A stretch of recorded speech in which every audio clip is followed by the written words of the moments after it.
को पावन अपने हाथ उठे।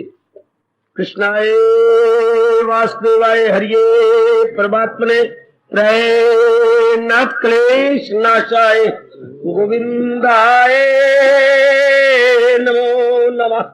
गोविंदाय नमो।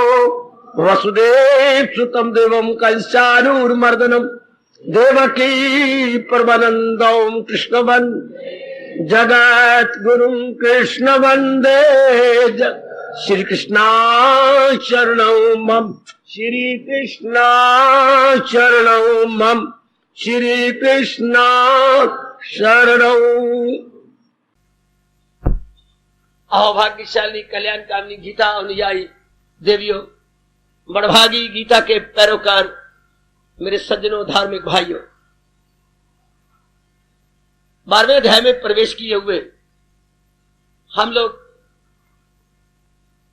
भक्तों के चोटी के दिव्य गुणों पर विचार कर रहे हैं। मैं शब्द दिव्य लगा रहा हूं। दिव्य गुण साधारण गुण नहीं होते।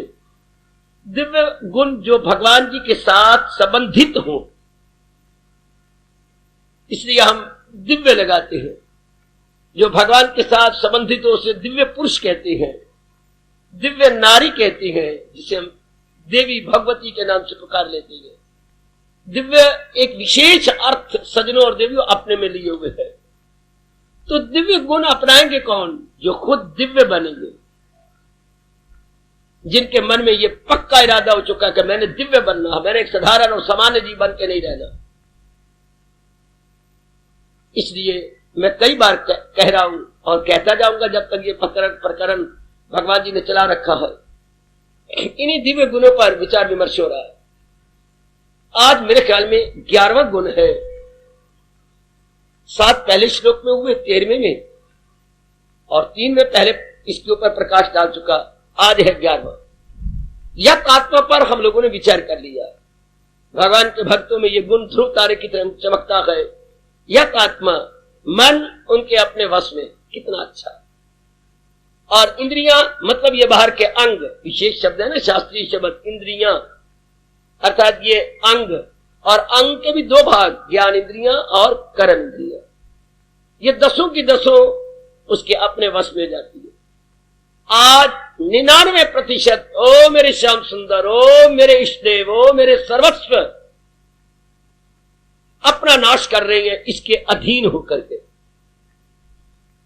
आप प्रत्यक्ष रूप में देख रही हैं मेरी देवियों, निहार रहे हैं आप मेरे सजनों। बड़ी बुरी तरह अधीन है मन के। और मन कहां जा रहा है? एकाग्रता ले आइए अपने में। मन बाहरमुखी है। बाहरमुखता का अर्थ क्या होता है? नाम रूपों के अधीन। जब शब्द बाहरमुखता आए, संसारी आए, प्रपंची आए, उसका एक ही अर्थ होता है कि जीव संसार के नाम रूपों के अधीन हो गया। ये संसार में नाम रख लिया हमने अपना काम चलाने के लिए। रूप रब ने बनाए, नाम इंसान ने बनाए। रूप तो परमात्मा बनाती है ना। अपना व्यवहार चलाने के लिए नाम हमने रखे हैं। ये ना कहना नाम भगवान ने रखे हैं, नाम तो हमने रख लिए। और रूप रब ने बनाए। रूप हमारे इष्टदेव जी बनाते हैं। आगे व्यवहार कैसे चले अगर अब नाम न रखे जाए? इसलिए नाम प्लस रूप इज इक्वल टू संसार। फिर मैं बार बार कह रहा हूं, एकाग्र रहना। गीता गए बिना एकाग्रता के नहीं समझी जाएगी। तो मन बाहरमुखी क्यों हुआ? इसलिए घोर अज्ञानता के कारण। शब्द में लगा रहा हूं, घोर हो मेरे सजनों, मेरी कल्याण कामनी माताओं, मेरी नेक कल्याण कामनी बेटियों। घोर अज्ञानता जी। क्या? मन की एक ही मांग है, भगवान कृपा करें, भेजा गया हूं मैं आपके लिए, और भगवान ही कृपा करे और करे। मन की एक ही मांग है। मन अंश है भगवान का। हाँ, और भगवान आनंद के घर है, इसको आनंद चाहिए। आप जिस घर से आई हैं, भले ही आपकी शादी हो गई, बच्चे आपके हो गए, लेकिन मां बाप का स्वभाव आपसे जा ही नहीं सकता। शक्ल नहीं जा सकती, स्वभाव भी नहीं जा सकता। या तो आपकी शक्ल आपकी मां पर मिलेगी, जरूर मिलेगी, या पिताजी पर मिलेगी। शाबाश, ठीक। स्वभाव या तो आपका मां पर होगा या पिताजी पर होगा। किया नहीं जा सकता, क्योंकि आप उनके अंश हैं। बिल्कुल, इसलिए आपको बोलते हैं संस्कृत में आत्मजा। आत्मजा अगर ना सुना हो तो आज मेरे सुन लो। और लड़के को बोलते हैं आत्मज। आत्मज, हाँ, आत्मजा जो बाप के खून, बाप की शक्ति, बाप की बुद्धि, बाप के शरीर से उत्पन्न हुई हो, आत्मजा। और आपको आत्मज पुलिंग को जो बाप से ही उत्पन्न हुआ हो, बाप के सब कोई, मैंने कहा वीर्य बाप का, खून बाप का, बुद्धि बाप की और शरीर की शक्ति बाप की। इसलिए ऋषियों ने सोच के शब्द लगाया आत्मज। सगे बेटे को कहेंगे, जो गोदी में लिया हुआ उसको नहीं कहेंगे, जो दत्तक हो, अडॉप्टेड हो, उसको नहीं कहेंगे। लड़की भी जो सगी बेटी मां के पेट से पैदा हुई है उसको हम कहेंगे आत्मजा। अब आओ, मन क्या है? भगवान का अंश। अगर आपने मन को कुछ और समझ लिया तो नहीं समझ सकेंगे गीता जी को आप। इसलिए भगवान ने स्पष्ट कहा, इंद्रियों में मन मैं हूं, इंद्रियों में मन मैं हूं। 10वें अध्याय की इस फरमान पर विचार किया करो। और एक कितना अच्छा कहा मेरे प्रभु ने, क्या सबके अंदर आत्मा में हूं। ये पहली विभूति है 10वें अध्याय की। बेटी पहली विभूति मेरे सज्जनों, मेरे देवियों, हर एक में आत्मा में हूं। कुछ एक ऐसी विभूतियां अगर भगवान जी मुझे प्रेरणा दे और आप मुझे कभी याद कराना, उस पर विचार करना चाहिए। विभूतियां तो 76-77 प्रभु ने बताई, लेकिन थोड़ी सी ऐसी हैं जिस पे बार बार विचार करें ताकि हमारी साधना में काम आए। जैसे मैंने अब ये ले लिया, इंद्रियों में मन में, मन भगवान की शक्ति है, मन भगवान की शक्ति है जी। कितनी हैरानगी की बात है, नहीं समझ में आती बेटे, नहीं समझ आती। हम तो खैर किस बात की मूली, हमारे मां ऋषि भी इसको नहीं समझ सके। यदि मन, यदि तो लगाना नहीं चाहिए हम जैसे श्रद्धालुओं को, जबकि मन पूर्ण रूपेण भगवान का पार्ट एंड पार्सल है, भगवान का अंश है, ये बारमुखी क्यों है? बड़ी खोज की हमारे व्यास जी ने और सप्त ऋषियों ने और ब्रह्म ऋषि वशिष्ठ महाराज जी, कि जब भगवान अपने श्रीमुख से कह रहे गए कि मन मैं हूं, तो मन बारमुखी क्यों हुआ? जैसे मां कहती बेटी मुझे नाज है तो मेरा अंश है, कभी भी तो खराब नहीं हो सकती। मैं तेरे बाप के साथ अब तक बहुत ही अच्छे तरीके से रही हूं, तू भी इसी तरह रहेगी। बेटे को पिता नाज से कहता है तू मेरा अंश है, तू कभी भी बुरा नहीं हो सकता। शाबाश। इसी तरह मन बारमुखी कैसे हो गया जबकि यह भगवान का अंश है? बस नहीं कुछ समझ आया। यह मैं और आप चुप कर जाए। अंश अपने अंशी से विमुख नहीं हो सकता। कुछ भी हो जाए मेरी बेटी, आप अपने मां से विरोध नहीं हो सकती। आपकी तबीयत बिगड़ती भी तब है अगर श्रीमान जी बेवकूफी से आपके मां बाप बहन भाइयों को अपशब्दों का प्रयोग करने लग जाए, आप ही से बाहर जाइए। और अगर वो आपका प्यार, आपका आदर लेना चाहता है तो आपके मां बाप की पूरी कदर करे, आपसे भी ज्यादा। इसी तरह मन बाहर कैसे हो गया, रूपों के अधीन कैसे हो गया? एक ही जवाब, अज्ञानता। तो मन को कैसी अज्ञानता पकड़ी गई? कोई जवाब नहीं, कोई जवाब नहीं मेरी बेटी। मन को अज्ञानता ने पकड़ा कैसे? कोई जवाब नहीं। वैसे तो धातुओं को जंग लग जाता है, हाँ, लेकिन सोने को नहीं लगता, पित्तल को नहीं लगता है। पित्तल को मेरी देवी जंग नहीं लगता, लोहे को जंग लगता है। बाकी धातु भी खराब हो जाती हैं, लोहा और चांदी नहीं खराब होती। अच्छा, मैं चाहे पीतल बोल गया, बेवकूफी कर गया। चांदी को नहीं जंग लगता और सोने को नहीं जंग लगता, बाकी सब धातु खराब हो जाती है। ठीक, तो मन को कैसे जंग लग गया जो कि भगवान का अंश है? कोई जवाब नहीं। मन को क्या हुआ? बस सबसे पहली भूल एकाग्र है ना मेरी देवियों, में बार बार कह जा रहा हूं मेरे सज्जनों, सबसे पहली भूल क्या, इसने विचार बाहर के करने शुरू कर दिए। किसने? मन ने। मन तो विचारों का पुतला है ना जी, तो इसने विचार बाहर की तो करने शुरू कर दिए, परमात्मा के विचार क्यों ना किए जिसका अंश था। आप बूढ़ी हो जाओ फिर भी माँ बाप के गुण गाओगे, भले ही माँ बाप भगवान की जात में समा गए हो, फिर भी माँ तो माँ ही है, बाप बाप ही है, क्योंकि उनका जो आप अंश है। तो मन को क्या हो गया कि बाहर कैसे चला गया, अर्थात ये रूपों का चिंतन क्यों करने लग गया, रूप बनाने वाले की ओर क्यों नहीं गया। आहा, वाह मेरी देवियों वाह, यहीं से मन गिरना शुरू हो गया। जिस दिन से इसने बाहर का चिंतन करना शुरू किया, रूप का चिंतन किया, रूप के बनाने वाले कुम्हार का चिंतन नहीं किया। शायद आज के मैं प्रवचन में भगवान को कुम्हार कह जाऊं तो बुरा न माना। अपने रचयिता का चिंतन नहीं किया, रूपों की तरफ भागने लग गया। भगवान भी यही कहती हैं। इन श्लोकों ने मुझे हैरान भी किया, रोया भी सही, लेकिन मेरी हैरानगी दूर नहीं की। ये श्लोक कितने मार के कहे, एक नहीं दो श्लोक इकट्ठे दूसरे अध्याय के आखिर में। लगाए जो महसूस अशिया, देखिए शब्द लगाया, मन ताल्लुक बढ़े उनसे और हो लगन। किस दिन इंसान ने गिरना शुरू किया, नर नारी मनुष्य बोल रहा हूं, कि जब आपने चिंतन संसार का करना शुरू कर दिया, आपका मतलब आपके मन में, उस दिन हम सब के डाउनफॉल शुरू हो गई, हमारी गिरावट, हमारा पतन। उसी दिन से जब आपका मन संसार के प्राणी पदार्थों का चिंतन करने लग गया, चाहे माँ जी थे, चाहे पिताजी थे, चाहे बहन थी, चाहे भाई था, चाहे आपके अपनी पतिदेव थे, चाहे पत्नी थी, चाहे आपके अपने बच्चे थे, हैं? जब इनका चिंतन जारी हो गया, हाँ, इंसान की गिरावट शुरू हो गई।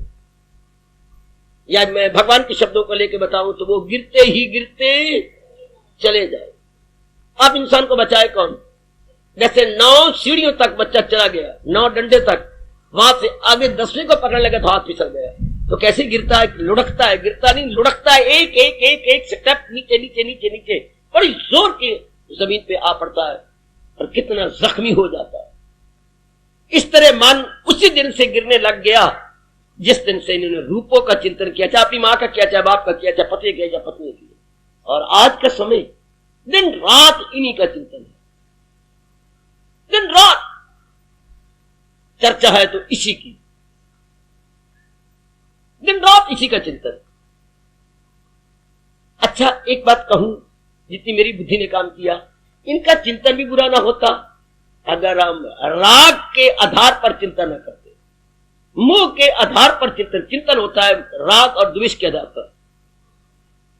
जब हम सोचे लगते हैं तो ये 2 वृत्तियां जरूर आएंगी, अट्रैक्शन और रिपल्शन। जब भी आप चिंतन करेंगे, हाँ, तो राग के आधार पर रागात्मक चिंतन है, ये शब्द ले लो शास्त्र, अपने शास्त्रों का, रागात्मक चिंतन, उधर द्वेषात्मक चिंतन। बस इंसान ने अपनी कब्र आप खोदनी शुरू कर दी। ऐसा कौन होता है अपनी कब्र आप खोदे? आप हिस्ट्री पढ़ी होगी, कौन था ऐसा जिसने अपनी कब्र आप खोदी? बुद्धि काम करती है कि नहीं? कौन था ऐसा और दिन में 5 बार वहीं जाके नमाज पढ़ता था अपनी कब्र में? क्या नाम? औरंगजेब। औरंगजेब ने अपनी कब्र आप खोदी। क्यों? मैंने बड़े गुनाह किए, मैंने बड़े पाप किए, बड़ा जुल्म किया, अब मैं जिस कब्र में दफनाया जाऊंगा मैं उसी कब्र में ही भगवान से माफी मांगूंगा। लंबी चौड़ी कहानी है, लेकिन इंसान अपनी कब्र तो आप नहीं खोदता ना। तो हमने अपनी कब्र अपने खोदनी कब शुरू की, या अपना, हम हिंदू लोग हैं, अपना कफन कब सीना शुरू किया? जब हमने रूपों का चिंतन शुरू कर दिया, ख्यालों ने इनको रागात्मक, मैं कहता हूं अगर रागात्मक भी ना होता तब इंसान की गिरावट न होती, द्वेषात्मक ना होता, समझना तो रात पूरा एकाग्र रहना। हमने चिंतन में ले आए राग के कारण से या द्वेष के कारण से। चिंतन हमारा जारी हुआ राग के कारण से, यानी thinking with attachment, thinking with detachment. दो को लेकर हमने चिंतन करना शुरू किया। जब हमने राग या मोह के कारण चिंतन किया, वासना खड़ी हो गई, वासनाओं से कामना बन गई।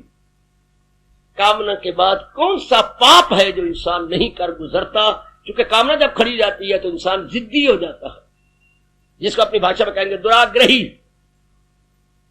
क्या और जिद हो जाती है कि ये काम तो मैंने अब पूरा करना, ये कामना मैंने पूरी करनी है। अब नाना प्रकार के पाप करेगा। जिद जो हो गई कि ये तो मैंने करना ही है, और पापों का परिणाम मैं भूल ही नहीं सकता। नाना प्रकार के क्लेश, नाना प्रकार की मुसीबतें, नाना प्रकार की चिंताएं और नाना प्रकार के रोग आदि व्याधि उपाधि। अच्छा जी, ये चक्कर चला हुआ, भगवान देख रही है, खामोश है। रागात्मक चिंतन, द्वेषात्मक चिंतन, आज तक कितने युग गुजर गए दुनिया को इसी आधार पर चिंतन हो रहा। वरना चिंतन का नुकसान ना होता, जो कि राग से आगे, रागात्मक चिंतन से आगे कई वासनाएं, कई कामनाएं, कई इच्छाएं खड़ी हो जाती है। मरता है जीव पे, बर्बाद होगा। अब भगवान ने जो इतने गुण बताए और मन और इनको इंद्रियों को भी कंट्रोल बता दिया भक्त के लक्षण में, लेकिन ये जितने गुण बताए गए, देखो रिसर्च कहां तक हुई है, 10 गुण अब तक बताए गए। ये 10 गुण दृढ़ तब होंगे, जब मैंने पक्के तब होंगे, स्टेड फास्ट अंग्रेजी बोलेंगे, स्टेड फास्ट तब होंगे। अरे तेरी शादी तो हो गई, हाँ, और आपने लड्डू बांटे, बधाइयां ली, और आप गलती कर रहे हो। क्यों? वैसे अगर मेरी बुद्धि ली जाती तो शादी हो जाने के फौरन बाद लड्डू बधाइयां नहीं लेनी चाहिए, कम से कम 6 महीने बाद। क्या तेरा मन भी जम गया कि नहीं? इनके रस्म रिवाज, इनका लेना देना, इनका उठना बैठना, श्रीमान जी के वार्तालाप और उसका स्वभाव आपको पसंद आया कि नहीं?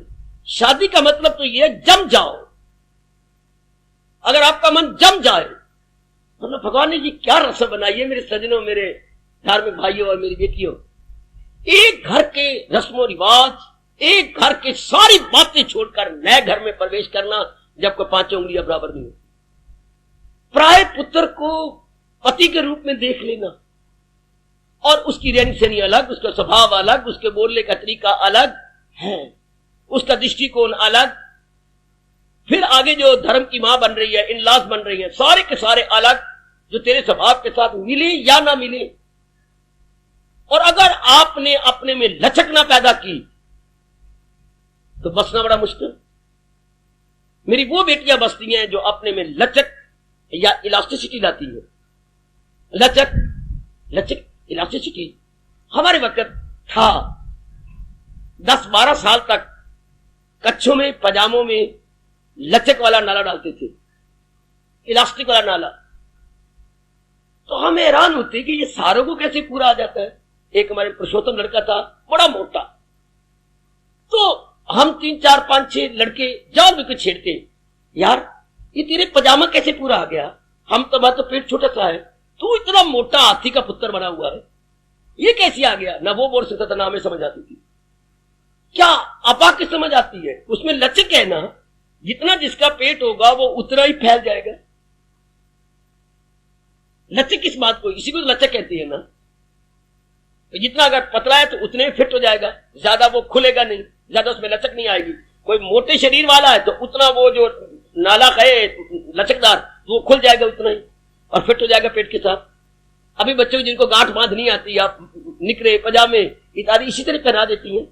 बच्चे खींच ले ऊपर, तो खींच लिया, बस वो अपने आप ही कैब हो जाएगा, टिक जाएगा। तो देवियों में लचक चाहिए, बड़ा गुण है भगवान ने दिया आपको, बड़ी हिम्मत है। आजकल मेरी बुद्धू बेटियां क्यों नहीं बसती? लचक नहीं है। उन्होंने स्वभाव बना रखा है किसके? ये सूद के नाले के। तो मैं स्वभाव रूप में बोल रहा हूं, उनका स्वभाव सूद के नाले। अब सूद के नाले को तो फिर गांठ लगानी पड़ती है और रखना पड़ता है कितना। वो सख्त हो चुकी हैं आज की बेटियां, उनमें इलास्टिसिटी नहीं रही। इसी को अंग्रेजी बोलते हैं अडॉप्टिबिलिटी, बड़ा प्यारा शब्द अंग्रेजी का, अडॉप्टिबिलिटी। ये बहुत बड़ी कमियां आजकल के पढ़े लिखी बेटियों में, अपने अडॉप्टिबिलिटी नहीं। अडॉप्टिबिलिटी क्या होती है बाबा? समय, अवसर, के अनुसार अपनी मन बुद्धि को बना लेना, उसी को काम कहेंगे ढालना। अडेप्टेबिलिटी मैंने अपने आप को ढाल लेना, अपने आप को ढाल लेना जी। जैसे ये लोहा पानी की तरह गर्म करके सांचे बनी होती हैं, तो वो उसमें डाल देती है तो लोहा गोल बन जाएगा, लंबा बन जाएगा, लोहे की कोई शक्ल नहीं। जैसे सांचे में उस डाला गया वो वही जम जाता है। अच्छा, ये होता है ढालना, सांचा सांचे में ढालना। अब आप लोग अपने आप को ढाल ले उस नए परिवार के सांचे में, उसको हम सांचा कह गए, नए परिवार, और आप अपने आप को जाके ढाल लें। इतनी गरमाइश हो आपके अंदर, ये आज बहुत कम होती है, इसलिए डाइवोर्स या संबंध विच्छेद बात ये शुरू में मां बाप बताएं, या मेरे जैसे को समय मिले और मैं बड़ा विस्तार करके अपनी बेटियों को बताऊं, पर कहां बेटियों में अहंकार, मैं इतना कमाती हूं, मैं इतनी पढ़ी हुई हूं। इधर आइए, जो चर्चा हम चला रहे हैं, अब जो 11वां गुण जा रहा है यह है निश्चय का। उनके निश्चय पक्के होते हैं, हाय बहुत अच्छा गुण। अब जैसे मैंने कहा, बेटी शादी हुई तो 5-6 महीने के बाद प्रसाद बांटना चाहिए। जम गई, उसमें लचक आ गई, वो उसमें रस मिस गई, अडॉप्टेबिलिटी उसमें आ गई, तब प्रसाद बांटो। हाँ भाई, अब बहू कहने के योग्य मेरे पति हैं, जब रस मिस जाओ। इसी तरह 10 गुण तो आपने ले लिए, पर क्या वो रस मिस गए आप में? कौन रसाएगा इसमें? निश्चय। वो बड़ी महिमा गाई मेरे सजनों, मेरी देवियों, इस 11वें गुण की। दृढ़ निश्चय, भगवान के प्यारे क्या होती है? दृढ़ निश्चय। उनकी इरादे बड़ी मजबूत होती हैं। मेरे भी कान ले लो और ध्यान से सुनना।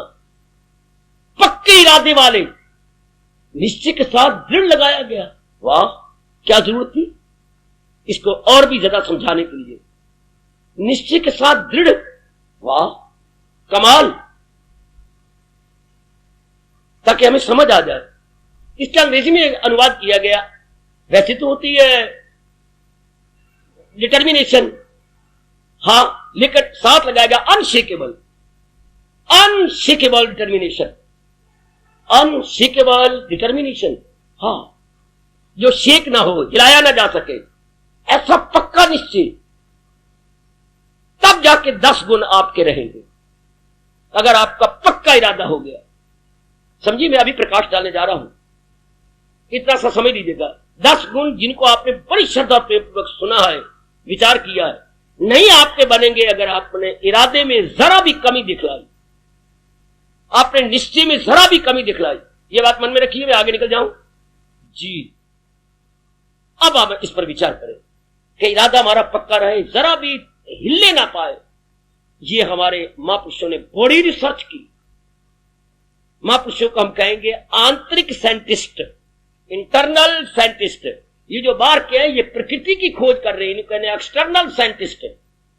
वो क्या है? आंतरिक वैज्ञानिक। सब महर्षियों को या महात्मा को हम कह सकते हैं इंटरनल साइंटिस्ट। बेटी, इंटरनल, ये बाहर की खोज कर रहे हैं, प्रकृति के पर्दे उतार रहे हैं। वो अंदर के पर्दे उतारते हैं और वो किसी निर्णय पर पहुंच जाते हैं। उतारते उतारते उतारते किसी निर्णय पर पहुंचेंगे। जो प्रकृति के पर्दे उतार रहे हैं, गुग्गू किसी निर्णय पर नहीं पहुंचेगा। एक चीज को ले लेती हैं, अणु इनको मिला, हाँ, अणु से परमाणु में चले, परमाणु के बाद फिर इन्होंने मां के पुत्र ने 2 और चीजें, इलेक्ट्रॉन तो इलेक्ट्रॉनिक और प्रोटॉनिक बढ़ाई बैठेंगे। इसके बाद इनकी खोज और हो गई आगे, एंड होना ही कोई। Still more, still more, still more, कहीं तो जाके एंड कर नहीं हो सकता इनका एंड। इसलिए इनका हाल आज के एक्सटर्नल या नेचुरल साइंटिस्ट का हाल क्या है? जैसे मोटा प्याज लो कहीं से, हाँ, उतारो छिलके। इस जिज्ञासा से इस छिलके के नीचे क्या है, इस छिलके के नीचे क्या, ढेर लग जाएगा छिलकों का, मिलना कुछ भी नहीं। हाय मेरे डब्बा, छिलकों का तो ढेर लगा लेगी, हाँ, मिलेगा क्या? क्योंकि जो उसके काले रंग वाला बीज है वो तो उसके अंदर है ही नहीं, इसकी तो पनीरी लगती है। इसी तरह पिट मर चुके हैं, मर जाएंगे आज के साइंटिस्ट, प्राकृतिक साइंटिस्ट, इनको मिलना कुछ भी नहीं। क्योंकि जब एक चीज, जैसे मैंने कहा अणु, हाँ, फिर गहराई में गए, उससे मिल गया परमाणु, हाँ, उसके बाद फिर आगे प्रोटॉन और न्यूट्रॉन मिल गए, अब इसके बाद और बाद पुत्रों ने इसके और निकाल लिया। Then there is end, no end at all.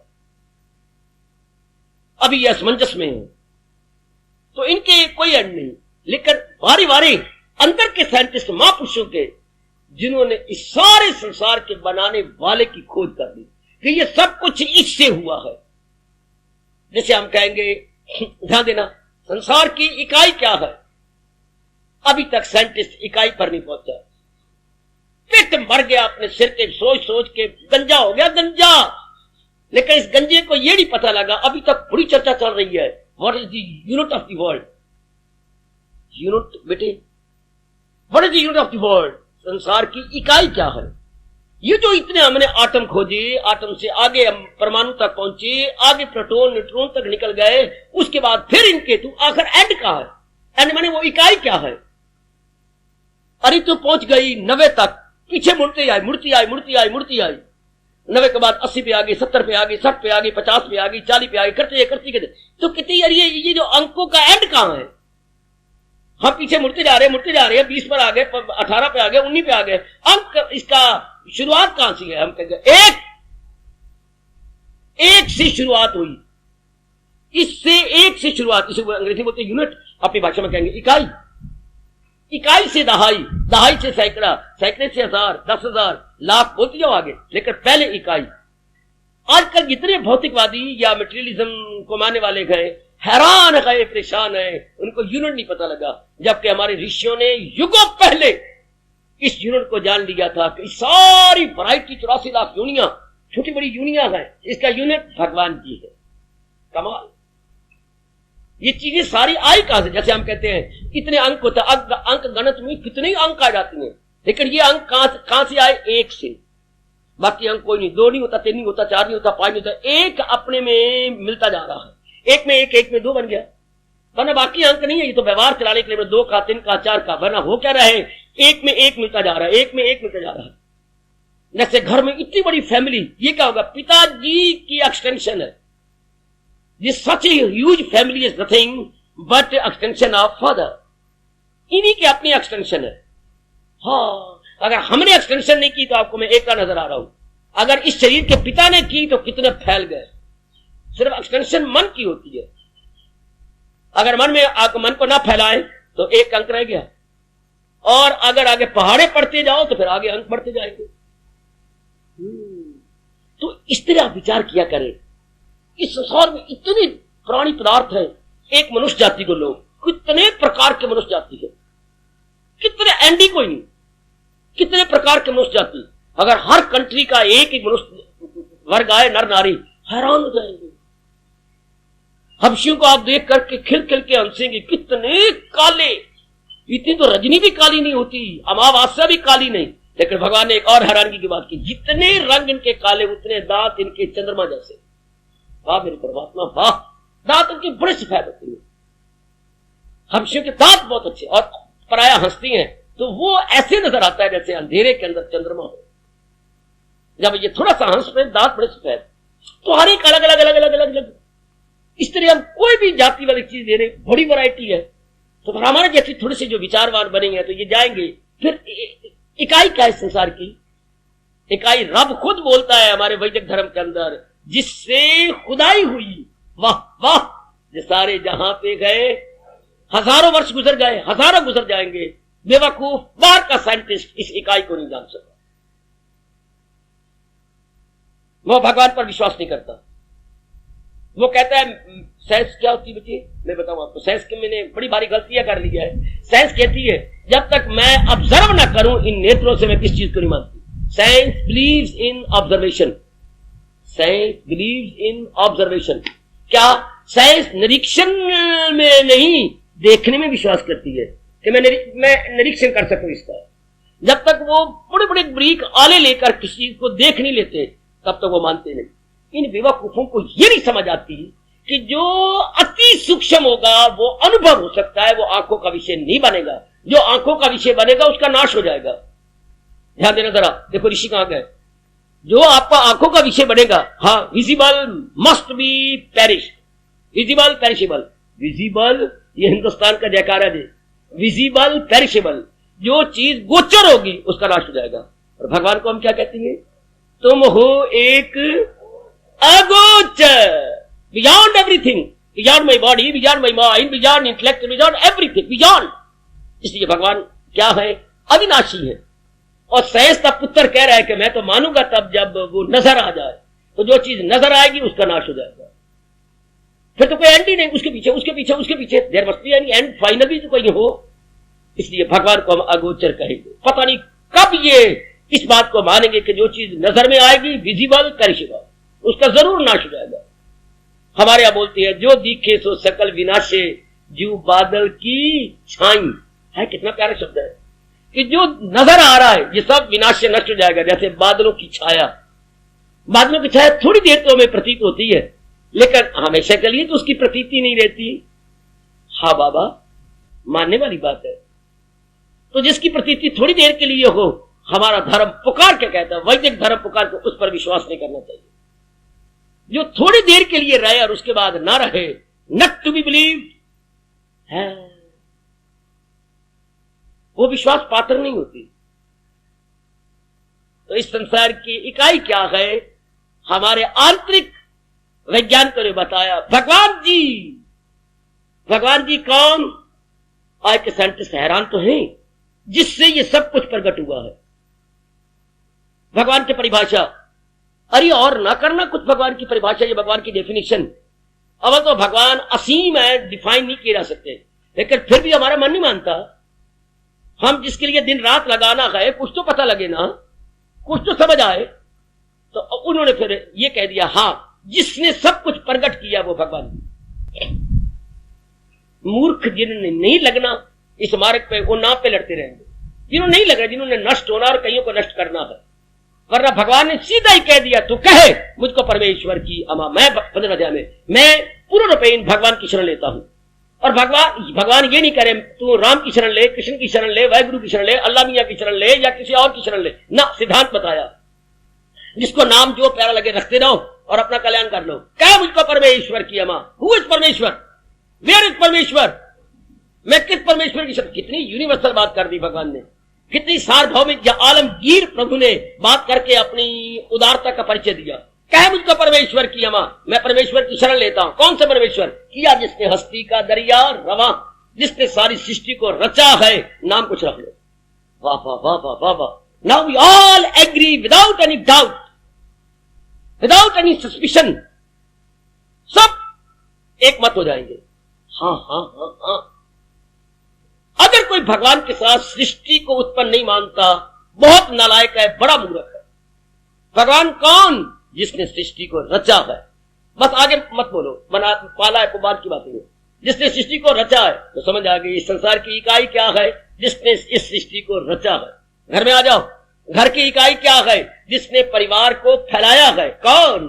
आपके रिस्पेक्टेड फादर, बेटे, आपके आदरणीय पिताजी, जिन परिवार की इतनी एक्सटेंशन कर डाली। इसी को हम जरा लॉर्ड स्केल पे ले ले तो जिसने सृष्टि को फैलाया है, कौन? परम पिता भगवान। He is the only unit of the world, वो यूनिट है। अच्छा, अब उनका एस्पेक्ट क्या है, स्वरूप क्या है उनका? वाह, भगवान का स्वरूप, भगवान हमेशा रहने वाले हैं, इसलिए वो सत्य है। भगवान अपने द्वारा बनाई गई प्रकृति की चीजें जड़ है, इनको चलाने वाले इसलिए चित्त है। भगवान आनंद के घर है, इसलिए वो आनंद है। कितनी दूर की खोज है कि भगवान में ये 3 गुण है, सत्य, चित्त, आनंद। सत्य तो वो हमेशा रहेंगे, संसार की चीजें हमेशा नहीं रहने वाली। मैं धीरे धीरे करके बड़े प्यार से आपको ले आ रहा हूं विषय की ओर, धीरे धीरे करके। संसार ने हमेशा नहीं रहना, उन्होंने बनाया, अपने से विलक्षण बनाया संसार, अपने से विलक्षण, जिसके मैंने कहा कोई जवाब नहीं मिला। अपने से विलक्षण संसार बनाया, खुद सत्य है, सारा संसार असत बना दिया। जितनी चीजें बनाई हैं असत, खुद चेतन है, संसार को जड़ बना दिया। खुद आनंद के घर है, संसार को दुख का घर बना के खुद कहने लग गए तुझे दुख की दुनिया आई। बिल्कुल उलट है। भगवान सत, चित, आनंद। और सृष्टि क्या है? सृष्टि असत्य, जड़ और दुख का घर। पर दुख का घर उसके लिए भगवान कह रहे हैं जो इसको तमन्ना करेगा, जो इसको लेगा। शराब उसका बेड़ा गर्क करती है जो उसका सेवन करता है। हाँ, शराब, ये अल्कोहल उसके लिए है हानिकारक, अत्यंत हानिकारक, घर की भी तबाही, अपनी सेहत की भी तबाही। लेकिन हम सब के लिए थोड़ी, जो उसका सेवन करेगा, संसार के जो प्राणी पदार्थों को अपना बनाएगा, उस पे संसार का नियम लागू हो जाएगा। है भगवान के उलट, इसका कोई जवाब नहीं मिला, कोई जवाब नहीं मिला। वरना जो चीज जिससे बनती है उसके अनुरूप होनी चाहिए। जैसे आपकी औलाद आपके अनुरूप है, आपके बच्चे आपके अनुरूप है। शाबाश शाबाश शाबाश। फॉरेन कंट्री के अंदर जिन दिनों मैं रिसर्च कर रहा था, अब तो मैं बिल्कुल ही केंद्रीय हो गया गीता जी के इर्द गिर्द, तो उन दिनों मैगजीन के अंदर एक बड़ी हैरानगी वाली बात निकल रही थी, तो मैं बड़ा शौक रखता था तो देखें ये क्या है। एक अंग्रेज ने अपनी पत्नी पर मुकदमा कर दिया, और बड़ा हैरानगी वाला, और लोग जाते थे जज की जजमेंट लेने, क्या उसका बच्चा काला है, हबशी है। तो कहते क्या कैरेक्टर पर हमला हुआ, कि मेरी पत्नी प्योर नहीं है, शी इज इंटरली इम्प्योर। ये का काला कहां से हो गया? जब मैं गोरा हूं और ये भी गोरी है, तो ये चीज बीच में कैसे आ गई? ये आ नहीं सकती। बलदेव ने भगवान जी को यही तो छेड़ा था ना, गोरे नंद यशोदा गोरी, तुम कृत श्याम शरीर, तुम काली शरीर कहां से पैदा हो गए? नंद बाबा ने तो आपको गोदी में लिया, आप हमारे सगे थोड़े गए। भगवान क्रोध से भर गए। मैं अभी जाता हूं, निर्णय करके आता हूं। तो वह खाई मां ने कसम, यशोदा ने, मुझे अपनी गैयों की कसम और अपने दूध की कसम, तुम मेरा अपने पुत्र। तब लिपट के रो पड़ी, कैसी बात नहीं मेरे बच्चे, तुम मेरे ही तो हो, मेरे अपने बच्चे हो। खैर मुकदमे में फिर क्या हुआ, जज ने कहा मैं इसी वक्त, अब ये चौथी पेशी है, मैं इसी वक्त आपके साथ आपके घर में जाना चाहता हूं, अगर मुझे आज्ञा दे, वरना मैं जजमेंट नहीं कर सकता। चलिए। आप और अपने साथ नौकर चाकर लेके गया, एक एक कोना देखा, लेकिन वाह, जिस कोने में ये सोती थी वहां पर एक बहुत सुंदर नक्शा बना हुआ था, उसमें हबशी की शक्ल थी। अब जब ये गर्भवती थी, तो जब सोती थी तो सामने वो नक्शा था, नक्शा कहिए या आप उसे कैलेंडर कहिए, तो उनकी नजरों में पड़ता था। इसलिए कहा जाता है हिंदू धर्म के अंदर कि गर्भवती जब हो जाओ तो बहुत ध्यान दो, पिक्चर में ना जाओ, गंदी चीजें ना देखो, गंदे पुरुषों पर उसका असर गर्भ पे पड़ता है। जैसे ये अंग्रेज नहीं मानते थे, अब माने। अगर उन दिनों अगर आपका चंद्रमा या सूर्य को ग्रहण लगा हुआ है, तो बच्चे के किसी अंग पे आ जाएगा, अगर आपने धीरे से देखा। कच्चा शरीर है, और कच्चे शरीर पर जाके असर पड़ेगा आपके बेटे के ऊपर, कहीं मुंह पर आ जाएगा, कहीं पीठ पर आ जाएगा, कहीं छाती पे आ जाएगा, तो कम खराब होगी। इसलिए कहा जाता ना, छाया भी उसकी ना देखो गर्भ अपने ग्रहण की। जल्दी तो ये इस कारण से हुआ। उन दिनों तुम बार बार कहानी में लेटती ऐसी, और सामने होता है कि उसका अक्स पड़ा, उसके रिफ्लेक्शन के कारण से ये हुआ, अदरवाइज ये लड़की बिल्कुल ठीक है। उसने माफी मांगी सबके सामने, और अपने उधर भी सारी माफी मांगी, मेरी गलती। मुझे अब पता लगा साइकोलॉजी से, इसे बोलती है साइकोलॉजी, मनोवैज्ञानिक रूप से प्रभाव पड़ता गया, बार बार नेत्रों में आते गए। वरना ये आपको नहीं सोचा आपने, पिताजी माताजी बिल्ली वाली आंखें नहीं है, तो क्या कारण बच्चा बिल्ली वाली आंखों वाला? बिल्ली बार बार आती रही गर्भ के दिनों में, जब आप गर्भवती थी, और बार बार अब आंखें मिलाती रही, उसका असर आपके बच्चे पर पड़ गया। वरना कभी भी ऐसी आंखें नहीं हो सकती, क्योंकि माँ बाप तो बिना जो वो ऐसी आंखों वाले नहीं है, बिल्ली वाली आंखें नहीं है, तो इनकी कैसी हो गई? शाबाश। उन दिनों एक बच्ची जहां आती थी, तो मैंने अचानक पूछ ही लिया, बेटे तुम्हारी ऐसी पूरी आंखें हैं, हाँ, शादी कैसे करोगे? मैं ढूंढ लूंगी। चलो बच्चे, बहुत अच्छे, कोई बिल्ला ढूंढ लोगी? मैं, अच्छा तू ढूंढ लेगी बिल्ला? हाँ मैं ढूंढ लूंगी। Very good, come on. अब मन जो कि भगवान का अंश है, और सृष्टि भगवान का अंश है, इसमें भगवान के उल्ट क्यों गुण है? कोई जवाब। हमारे वैदिक धर्म में और दुनिया भर के किसी भी धर्म में कोई जवाब नहीं। किसी का जवाब है तो हम सारे आपके चरण पकड़ लेंगे, सारी सृष्टि भगवान के स्वभाव के उलट क्यों है? क्योंकि जो जिससे पैदा होता है उसके अनुरूप होता है। ये बिल्कुल आपकी साइकोलॉजी बता रही है, आपका मनोविज्ञान, भारतीय मनोविज्ञान बता रहा है, जैसा सोचोगे वैसा बनोगे। As you think so must you become. तो why there is so much difference in the world? जबकि इसका पिता बनाने वाला जो है वो सत्य है, चित्त है, आनंद है। 3 गुण में बच्चे कभी सोचा करो इस पर, जब कभी ध्यान ना लग रहा हो या कभी मन एकाग्र ना हो रहा हो तो भगवान के इन 3 गुणों पर बार बार विचार करो। भगवान मेरे सत्य है, क्योंकि वो सदा रहती हैं। लेकिन वाह मेरे प्रभु, वाह मेरे दाता, दुनिया असत बना डाली जो थोड़े दिन रह करके फिर खत्म हो जाती है। और दुनिया के पदार्थ जड़ है। जड़ चीज क्या होती है? जो किसी शक्ति से चलाए जाए। बच्चे, जिसमें प्रोपेलिंग पावर पैदा की जाए, प्रोपेलिंग जैसे बोलते बेटे, प्रोपेलिंग धकेला जाए। दुनिया के सारे प्राणी पदार्थों को आत्मा धकेल रही है, पीछे हटा रही, बार बार धकेली जा रही है। इसलिए जो धकेले वो चेतन, और जो धकेला जाए वो जड़। कोई शक नहीं। उलट ऐसा सोच करके, वाह मेरे भगवान, तूने सृष्टि को जड़ बना दिया और अपने आप तू चेतन है, तो जड़ चीज तेरे से कैसे निकल आई है? फिर आगे भगवान आनंद का घर है। चूंकि इतनी खोज हो चुकी, जो चीज सत्य भी होगी और चेतन होगी तो उसे आनंद का घर जरूर होना चाहिए।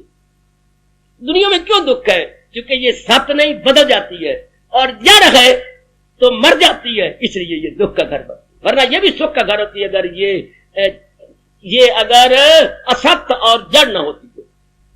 पर सृष्टि तो असत्य है और जड़ है, इसलिए इसका रिएक्शन मस्ट बी सारो giving and not clear giving. नहीं ये शांति दे सकती, ये जरूर दुख का घर बनी रहेगी। भगवान ने इसलिए आपको 2 साधारण शब्दों में पूरी फिलॉसफी बता दी, पूरा अपना दर्शन शास्त्र बता दिया, अनित्यम आसुख। 2 शब्दों में कमाल कर दिया मेरे प्रभु ने। ये सारी चीजें अनित्य गए, अगर तुमने इसके साथ व्यवहार किया तो क्या दुख पालोगे। अगर बेटे व्यवहार किया, इतबार किया, इससे बढ़ के भगवान की कोई परिभाषा नहीं। भले वो शब्दों में अंतर आ गया, सत श्री अकाल, आप गलत बोलती है, शब्द है सत श्री और आगे अकाल, बियॉन्ड डेथ।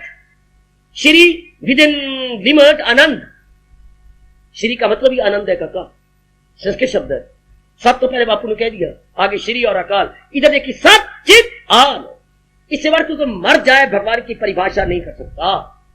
और संसार क्वाइट रिवर्स, संसार उसके उलट है। उलट का विपरीत अर्थ क्या होता है? सुलट। भगवान सुलट है और संसार क्या है? उलट। वाह वाह वाह, 2 शब्द ले लो मेरे से। भगवान सुलट है और संसार उनके आगे उलट है। वाह।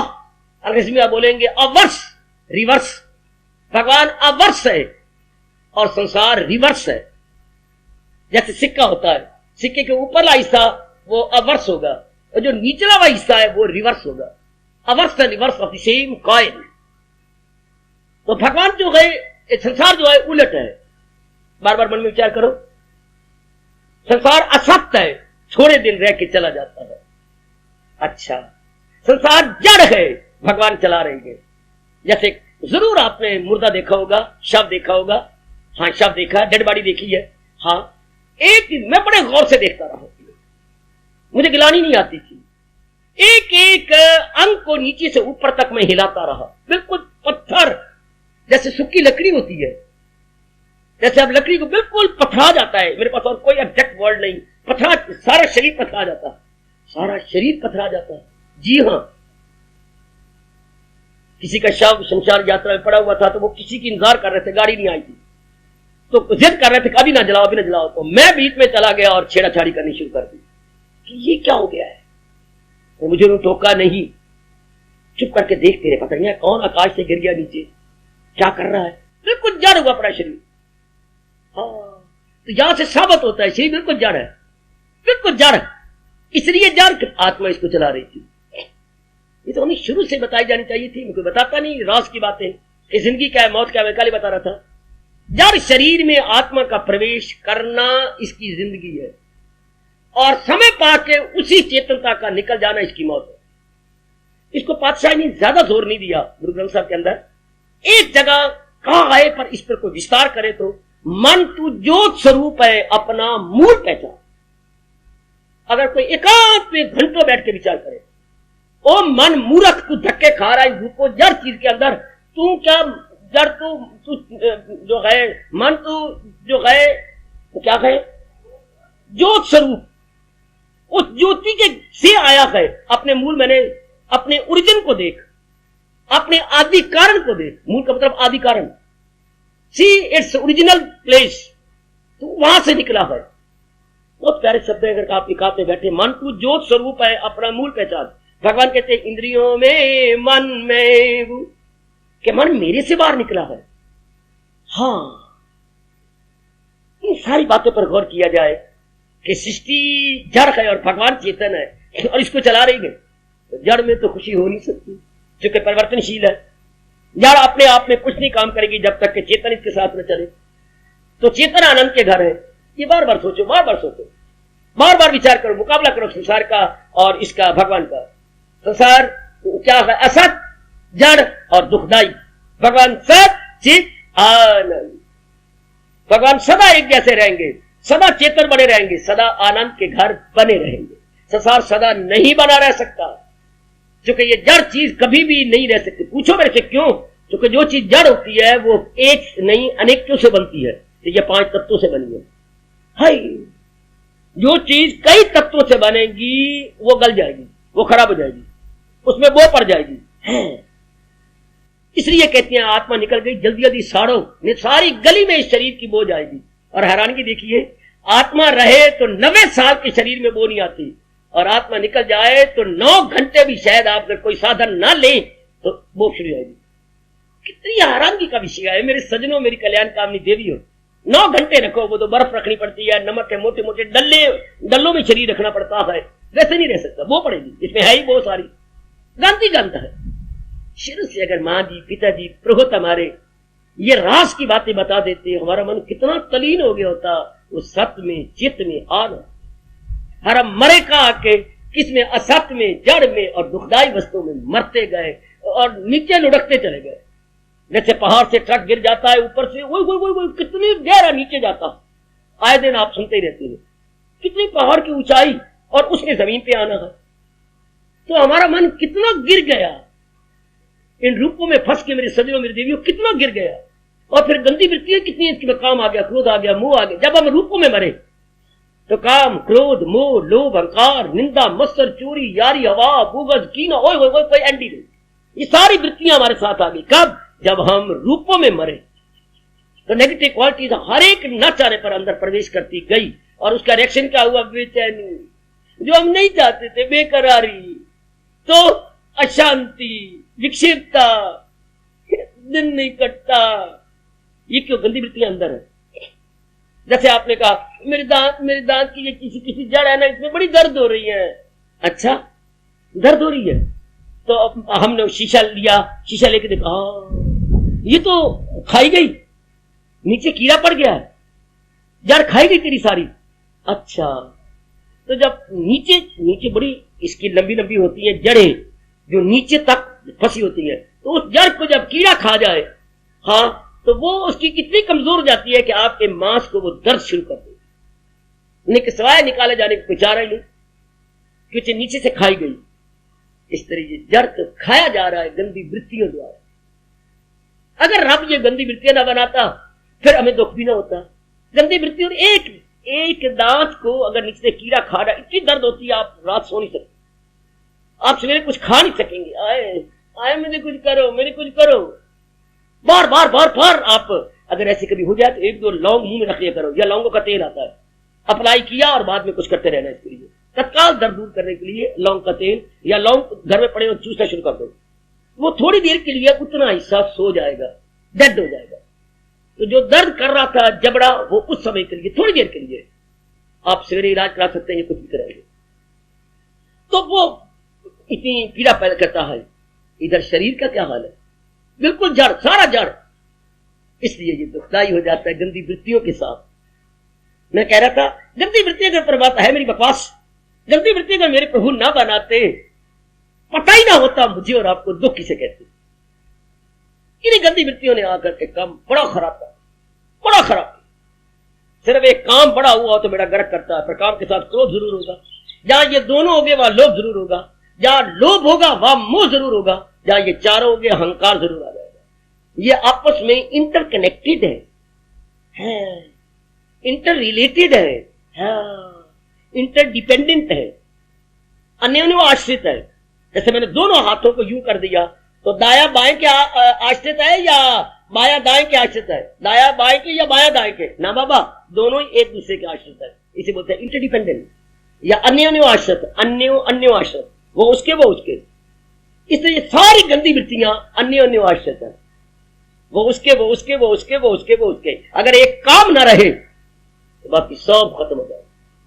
कामना, कामी संसार की इच्छा, टू विश, टू डिजायर, ये कौन करता है? मन करता है। कब? बार दुखी होकर। फिर मैं वही लाया हूं आपको बड़े प्यार से, इतनी लंबी चौड़ा परिक्रमा करवा के। कहा मन क्या कहां गया? नाम रूपों में। क्यों गया? जब ये ज्योत स्वरूप है, उन्हीं से आया, उनका अंश है। कोई जवाब नहीं इसका। अच्छा, अब इतनी तो खोज ऋषियों ने की, मेरे से ले लो। गया क्यों? सुखदायी समझ करके है। आप कहते ना हम नहीं मानते, सुखदायी थोड़ा समझा, इसका गंदा स्वभाव बना हुआ है कि चिंतन कर लेता है। तो ऋषि टोकती हैं, हमारे अंदर के साइंटिस्ट, हमारे इंटरनल साइंटिस्ट मां ऋषि टोकती हैं। अच्छा, अगर आप कहते हो कि ऐसे चिंतन करते, सांप तो कोई चिंतन करता है, ये बिच्छू कोई चिंतन, अकाट्य बात कर दी उन्होंने। ये मेरे सांप का चिंतन करे, उसको मरता मेरी मौत है। बिच्छू का चिंतन करे ना, मेरी मौत है। बार चीजें जहर है, हलाहल है, हलाला कोई चिंतन करता, मेरी मौत है। मतलब क्या निकला? जिसमें इसे दुख नजर आता है उसका चिंतन नहीं करता, अपनी ओर से सुख दृष्टि बना के उसको यूं चिंतन करता है जैसे बच्चे मीठी टिक्कियों को बार बार चूसने लग जाते हैं। इस बात को पकड़ लेना, आपको अपने कल्याण की कसम पकड़ लेना। मेरी कल्याणकामी माता और मेरी विचारशीला बेटी है, वो गीता बड़ा चोटी का ज्ञान है। अगर आप समझ जाए, बहुत जैसे समुद्र का कोई नहीं ले सका बॉटम, उसकी गहराई को नहीं नाप सका, इस तरह गीता के ज्ञान की गहराई लेगा। ये तो भगवान थोड़ी बहुत कृपा कर रहे हैं जिससे हमारा कल्याण हो जाएगा। तो देखिए, मन ने इसको सुख दृष्टि बना के चिंतन किया। फिर हर एक की चीज प्राणी पदार्थों को नहीं करता, हर एक कई संपर्क में आते हैं, उनके नहीं करते आप। कई लड़कियां आपके सामने आती हैं, उनका नहीं, विशेष इनमें से किसी का। उनको कैसे चिंतन किया? कब? जब उसको सुख दृष्टि बनाओगे। प्लीज मेरे रुका वो, आप भी रुके रहिएगा। हमारे महर्षियों ने कहा, हमारे अंदर के साइंटिस्ट ने कहा, जब तक सुख दृष्टि नहीं बनाएगा तब तक उसका आगे देखेगा सही, लेकिन चिंतन नहीं करेगा। हाय करे वो वेरी गुड, वेरी प्लेजेंट। जब तक सुख दृष्टि न बनाए उसको ख्यालों की दुनिया में नहीं लाएगा। विचार कर लेना, उस पर बार बार निर्णय सोचेगा नहीं। तो जैसे चीज को देखा ऐसे ना देखा। अगर आप बार बार चिंतन ना करें, हाँ, तो कोई हानि नहीं पहुंचाई चीज। आपने सुख दृष्टि बनाई, मन को सुख दृष्टि बना लेता है, किसी रूप को, किसी पदार्थ को, किसी स्थान को। ये रूप बहुत अच्छा है, ये सचमुच ही बहुत अच्छा है। भगवान ने बड़ी सुंदर रूप बनाया है, अच्छा बनाया है, सचमुच हृदय ग्राही है, आकर्षक है। पता नहीं कितने एडजेक्टिव लगा लेता है मन, अपनी ओर से कितने विशेषण लगा लेता है। पहले विशेष समझा तो विशेषण लगाने लग गया, विशेष से विशेषण। हाँ, अब अनेक चीजें थी, अनेक नहीं, ये अच्छी है, ये बहुत सुंदर है, मुझे बड़ी प्यारी लगती है। हाँ, चलो इतना ही चिंतन कर लेता, लेकिन आगे सुख दृष्टि बना के, हाँ अब मरेगा, आप देखिए मरेगा मन, चलो सुख दृष्टि बना ली, कोई बात नहीं, उसका चिंतन कर लिया, कोई बात नहीं। अब मरेगा कहां? बोलिए सरकार, बोलिए मेरी बेटी, अब मरेगा कहां मन? किस खाई में गिरेगा? जब उसकी कामना करना शुरू कर दे, ये चीज मुझे मिलनी चाहिए, वाह हो मन, अब मरा बेटे। ये चीज बड़ी सुंदर है, बड़ी सुखदायी है, बहुत ही अच्छी है, very pleasant, very attractive, very handsome. कोई बात नहीं, कहता जा, नहीं, I must attain the worldly object which I like. अब मोया, मैंने बहुत पसंद की है, बहुत अच्छी है, ये चीज मेरी बन जानी चाहिए। यहां रब ने मारी ताड़ी के ले पुत्र, चलाई चल मेरी दुनिया, जहालत है उर्फा पे दुनिया है चक्कर में आई। अगर ये डिमांड ना करता, गुण गाता रहता, अगला गुण चल पड़ता है, ये मुझे मिल नहीं चाहिए। यहां मार खा गया इंसान। इंसान नरक नारायण का रूप था, अब ये क्या हो गया? शैतान का रूप, असुर का रूप, राक्षस का रूप बन गया। कब? जब संसार के चलायमान प्राणी पदार्थों की इसने तमन्ना की, ये मेरी होनी चाहिए। कभी आपने मनु और शतरूपा की कहानी नहीं पढ़ी हो तो पढ़ना जरूर। जब मनु जी ने सबसे पहले शतरूपा को जंगल में देखा, द वेरी फर्स्ट साइट, और वो देखती रहेगी, ये देखते रह गया। उसके बाद धीरे धीरे करके पैर सरके और नजदीक पहुंचे। तुम कौन हो? तुम कौन हो? जवाब देखिए, तुम कौन हो? कहां से आए हो? तुम कहां से? जैसे मनु जी बोलती जा रही है, शतरूपा वही बोलती है, तुम कहां से आए हो? तो मुझे इतने गौर से क्यों, तुम मुझे क्यों गौर से देख रहे हो? वाह वाह, जो मनु प्रश्न कर रहा है शतरूपा उसी तरह बोलती जा रही है। आप मेरे नजदीक क्यों आ रहे हैं और तुम वहीं क्यों नहीं खड़ी रही? तुम क्यों नजदीक आई? वाह, इंसान जब चाहता है, चाह कहां से शुरू हुई? चाहना ये सुखदाई है। लो, ऋषि ने कहा, आने वाली धार्मिक औलाद तुम्हारा बेड़ा पार हो गया। भगवान ने कहा, ओ मेरे बच्चों, अगर मुझे प्राप्त करना है और अपना कल्याण करना है, तुम्हारा बेड़ा पार हो गया। सबसे पहले वो पंजाबी में बोलते हैं, मारना कोट तो सगी गट। वहां सगी दबा, पता ही लगे जहर दिए कि गोली मारी, क्या हो गया? मारना कोट। अगर बाकी कुछ करोगे तो पता लग जाएगा मुक्का मारा इसने, या नाड़ी तोड़ी है, या गोली मारी है। ये दबा दो, आपने अंगूठे के साथ दबाई जाओ, मर जाएगा भाई। मारना कोट सगी कोट। तो पहले ही मन की सगी दबा दो, मन की गर्दन मरोड़ दो। कब? ये सुख दृष्टि बनाई नहीं। द वेरी फर्स्ट स्टेप, ध्यान देना मेरी देवियों, हमने अपना कल्याण कर जाना है, जरूर कर जाना है। ये ऐसा निश्चय बना लिया हमने, हमारा कल्याण करना गीता के माध्यम से है। गीता के चोटी के ज्ञान से कल्याण करना है। तो पहले भगवान कहती हैं, हवस है तेरी दुश्मने खौफनाक, जबरदस्त अर्जुन इसे कर हलाक। सबसे पहले इसी गर्दन मरोड़। क्या ये कहता है, प्रभु ये सुख दृष्टि, बिल्कुल सुख दृष्टि बना के फिर डिमांड करता है। सुख दृष्टि बनाई नहीं, प्रभु कैसे इसका असली रूप दिखा दे इसको। ध्यान देना मेरे सज्जनों, वो मेरा सुनाना सफल करो। मेरे भगवान जी मेरे पे बड़े खुश हो जाएंगे अगर ये बात मैं आपके मनों में बिठा दूं। मैं जानता हूं मेरे पुत्र, मेरे प्रभु मेरे पर बड़े खुश होंगे। चलो यही बात अगर आप में आ जाए, इनकलाब आ गया आपके अंदर, पूरा पूरा इनकलाब, कि हम जो इन प्राणी पदार्थों को चाहते हैं, हाँ चाहना क्यों? सुख दृष्टि से। तो सुख दृष्टि, इसकी असलियत बता दो। इसकी असलियत किसकी? The real aspect of the world. अपने एस्पेक्ट को बोलेंगे स्वरूप, संसार जिसको ये चाहता है वो तो ये बड़ी सुखदाई है। सारी चीजों को तो ये चाहता ही नहीं। ये तो किसी किसी को कहता है सुखदाई। ये शब्द देखो क्या बना, दाई मैंने देने वाली, सुख मैंने सुख, यानी प्लेयर गिवन। जिस प्राणी को, जिस पदार्थ को, जिस स्थान को ये मन चाहता रहा, ये चाह रहा है, या आप पे उलझे पड़े, या फिर शायद आप तो नहीं उलझेंगे, पर जो कामना बना रखी हैं उनके बारे में भी इकट्ठी कर ली हैं, हमने अटेन कर ली हैं, और नई कामना ना उठे, एक इलाज भगवान बताते हैं। इसका एस्पेक्ट देखिए, इसका स्वरूप क्या है। What is aspect of the world? प्राणी पदार्थों का स्वरूप क्या है? स्वरूप, उनकी असलियत, उनकी वास्तविकता, उनकी रियलिटी क्या है, उनकी हकीकत क्या है। वाह वाह, क्या है इनकी? भगवान कहते मैं बताता हूं। मन कामना ही नहीं करेगा, मन इच्छा ही नहीं करेगा। शाबाश शाबाश शाबाश, मन बिल्कुल जाएगा ही नहीं। यहां एक दृष्टांत दिया जाता है, कुछ दिन पहले मैंने दृष्टांत दिया था। ये एक राजकुमार नालायक कहीं के अपनी बग्घी पर जा रहे थे, और अचानक ही दूर नजर पड़ी, बाल खोले हुए एक लड़की, बड़ी सुंदर लगी उसको। बग्घी को रुकवा लिया, कौन है ये बहुत सुंदर है और मानी परमानी हुई सुंदरी है। अच्छा, फिर आके मिलूंगा। ठीक है, आंखों ने मान लिया, आना शुरू कर दिया, आना जाना शुरू, अटैचमेंट जबरदस्त हो गई, और पता नहीं कितने अपने सोने के हार हूर और मुंगियां शुइयां सब दे दी। एक दिन की बात सुनो जरा, क्या मैं कुछ दृष्टांत देते हैं। एक दिन वो आया तो उसके पास 2-3 बैठे हुए बातचीत कर रहे थे, और उसके शरीर के अंग उन पुरुषों के साथ लगे हुए थे, जैसे घुटने साथ घुटना है, बाजू बाजू पकड़ा हुआ है, उसका बड़ा बुरा लगा, और 2 मारे थप्पड़। वो तो भाग गए जो बाकी उसके चाहने वाले थे, और वो गाले करते, इधर भी मार लो, इधर भी मार लो, पीछे भी मार लो, आगे, और क्रोधे मार भी लिए, और मार लो। अरे तू मार क्यों खाती जा रही है?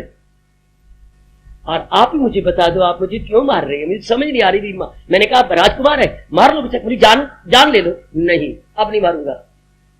मुझे ये बता, आप मार लिया बस। मुझे ये बता, ये पुरुष कौन बैठे तेरे साथ? जब मैं तुझे दिलो जान से चाहता हूं और तुझे कमी भी किसी चीज की नहीं दी, लाखों रुपया तेरे घर में, इतना सोना इत्यादि, मुंदरियां, मोती, जवाहरात सब तेरे दे दिए, फिर क्यों जाती है? आपने कभी मुझसे पूछा नहीं, मैंने जरूरत नहीं की बताने की, कभी आपने इंक्वायरी की नहीं। मैं तो आपके लिए खाने पीने की चीजें सुंदर अपने आप को मेकअप करके रखती थी। आज आपने इंक्वायरी की है। पहले ये तो जानो मैं हूं कौन। तू एक सुंदरी है, तू मुझे बहुत अच्छी लगती है, ये ठीक है, लेकिन और गहराई में जानो मैं कौन हूं।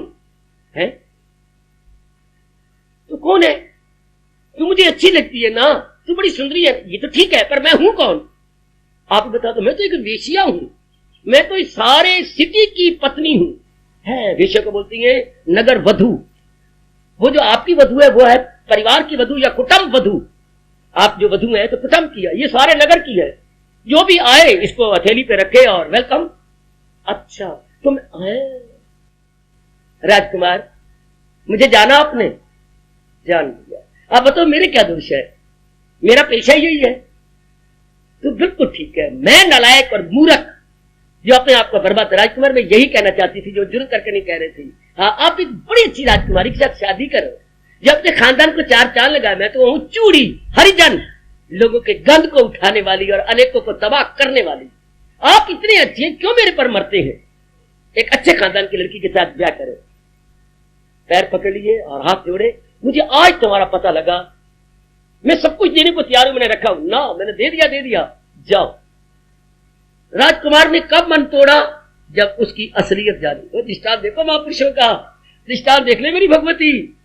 राजकुमार जो इतना फरेफ्ता था, इतना लट्टू था, लाखों रुपया उसने उसकी झोली में डाल दिया। कब मन तोड़ा? तो असलियत जानी। भगवान का प्यारा कब संसार से मन तोड़ता है? जब इसकी असलियत जान लेता है, जिसको हम अंग्रेजी में एस्पेक्ट कहेंगे, अपनी राष्ट्रभाषा में बोलेंगे स्वरूप। संसार के स्वरूप को जाने बिना नहीं मन टूटता। जन्म जन्मों से धक्के भी खा रहा है, जलील भी हो रहा है, फिर भी इन्हीं को चाहता। इसलिए भगवान कह रहे हैं इसकी असलियत जान लेना। तो मन की गर्दन मरोड़ी गई, मन की गर्दन मरोड़ी गई।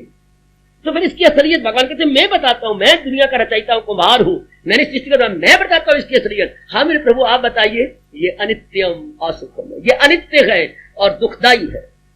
ये बार बार सोचो, बार बार विचार करो। संसार अनित्य है और अनित्य होने से दुखदाई है। सुखदाई नहीं है, फंसा कैसे था सुखदाई समझकर। ये तो अनित्य है और असुखम है। बार बार सोचे, सबसे कहा मैं तो वेश्या हूं, मैं आपकी पत्नी थोड़ी हूं। अगर मैं आपकी पत्नी होती है, किसी गैर के पास बैठी होती तो मेरे टुकड़े करके कुत्तों को डाल देते, पर मैं तो हूं ही वेश्या।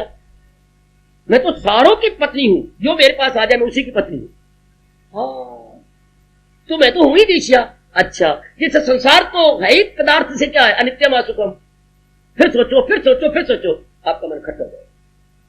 जो सुखदाई देख रहे थे, अब असलियत समझ के आपका मन पीछे मुड़ जाए। नहीं, सुखदाई हो नहीं सकते, क्योंकि ये तो अनित्य है। सुखदाई तो वो चीज होती है जो हमेशा रहे और उसमें फर्क ना आए, उसमें अंतर ना आने पाए। और संसार में तो बात बात में अंतर आ रहा है और हमेशा कोई चीज रह ही नहीं रही। लो, अब आपका मन अपने आप को विड्रा कर देगा और मेरी भगवती अपने आप को पीछे हटा लेगा। हाँ, लेकिन मन को आधार चाहिए। मन ने तो अनेकों का आधार या सहारा या बेस ले रखा था। मन तो जिंदा नहीं रह सकता। आत्महत्या करने वाले क्यों करते हैं, क्यों मरते हैं मेरी देवी? आत्महत्या करने वाली देवी हिंदुस्तान में लड़कियों की संख्या लड़कों से बहुत ज्यादा है आत्महत्या करने में। अमेरिका में लड़की ज्यादा करती हैं, लड़कियां कम करती हैं। वहां लड़के बहुत मरते हैं, यहां लड़कियां मरती जा रही हैं आत्महत्या करके। ये कब हुआ? हमारे साइकोलॉजिस्ट या हमारे अंदर के साइंटिस्ट क्या कहती हैं? कब? जब मन जहां लगा हुआ था वहां से तो गया टूट और भगवान की तरफ लगा नहीं। तो फिर यूं वो गुनगुनाते हुए लाइन पर या कहीं जाके सिर रखेंगे। हम जीकर क्या करेंगे जब दिल ही टूट गया? मन को तो कोई आधार चाहिए था सजनों देवियों, अब मन का आधार ही कोई नहीं रहा। और जिनको बार मन टूटा और आधार मिल गया और उन्हें गजब कर दी भक्ति करने में। भर्तृ हरि, जिसको हम योगी राज भर्तृहरि कहती है। अगर पत्नी से मन टूटा, इतनी भक्ति की कि भक्ति मां बन के छाती से लगा ली। बेटे बहुत अच्छे गोपी चंद माँ ने बताया पुत्र ये दाग निकल आया। किसका माँ? ये कोढ़ का, और हमें 3 पीढ़ियों से मिला हुआ है शाप कि तुम्हारे सारे कोढ़ से मरेंगे। अब तुम्हारे में भी कोढ़ निकल आया है। बस वैरागी बन गए, लेकिन वैरागी बन के फौरन भगवान के भक्त बन गए। दिल इधर से टूटा उधर लग गया और पूरा पेड़ लग गया। जितना फंसा हुआ था संसार के प्राणी पदार्थों में, उसकी असलियत जानने के बाद पूरा पेड़ वो उधर लग गया। अच्छा लो बुद्ध को ले लो, इतने सुंदर राजकुमार, इतनी अच्छी पत्नी, इतने अच्छा उनका राहुल बेटा, इतने अच्छे, लेकिन मन टूट गया संसार के हालात देखकर कि ये मेरे पर भी आना, रोगी मैंने भी होना है, मरना मैंने भी है, ये बुढ़ापा और हाय हाय मैंने भी हाथ पात पे करना है। तो दिल टूट गया। ये तो आपकी आंखों के सामने है। पूरन जी को ले लो, बाद में बाप ने पहचान लिया और सुतीली मां ने मान भी लिया कि पूरन तो पूरा नहीं है, मैं गंदी थी, मेरा मन खराब हुआ था और मैंने अपनी गंदगी बचाने के लिए तेरे पुत्र पर यह इल्जाम लगा दिया, वरना ये perfect in every respect, perfect in every respect, मुझे सजा दो, मैं गंदी थी। मां तो अंधी हो चुकी थी। कर पूरन जी ने उनकी आंखें दे दी। वो जंगल, वो बाग हरा भरा नहीं होता था, वो भी हरा भरा हो गया। और भी कई चमत्कार पूरन जी ने कर दिए। उस वक्त बाप छाती से लगा के फूट फूट कर रोया। मां मिली, आज सब कुछ हुआ। बेटे अब देख मेरी उम्र, गम करते करते मेरा क्या हालत हो गई, संभाल राजपाट और ये चोला मुझे दिया, मैं तप करूं। पिताजी आप ठीक कहती है, उम्र पुत्र मेरी है तप करने की, तेरी नहीं। पिताजी पर मैं दुनिया की असलियत जान चुका हूं, मैं राजपाट नहीं कर सकता, मैं व्यवहार नहीं कर सकता, मैं तो केवल भगवान की भक्ति में तलीन होकर शीश छोड़ दूंगा। ये कब? जब दुनिया की असलियत जानी जाती है, फिर मन पूर्ण रूपेण भगवान का बन जाता है। पूर्ण रूपेण ना बने तो आता बच्चा, मैंने कह दी।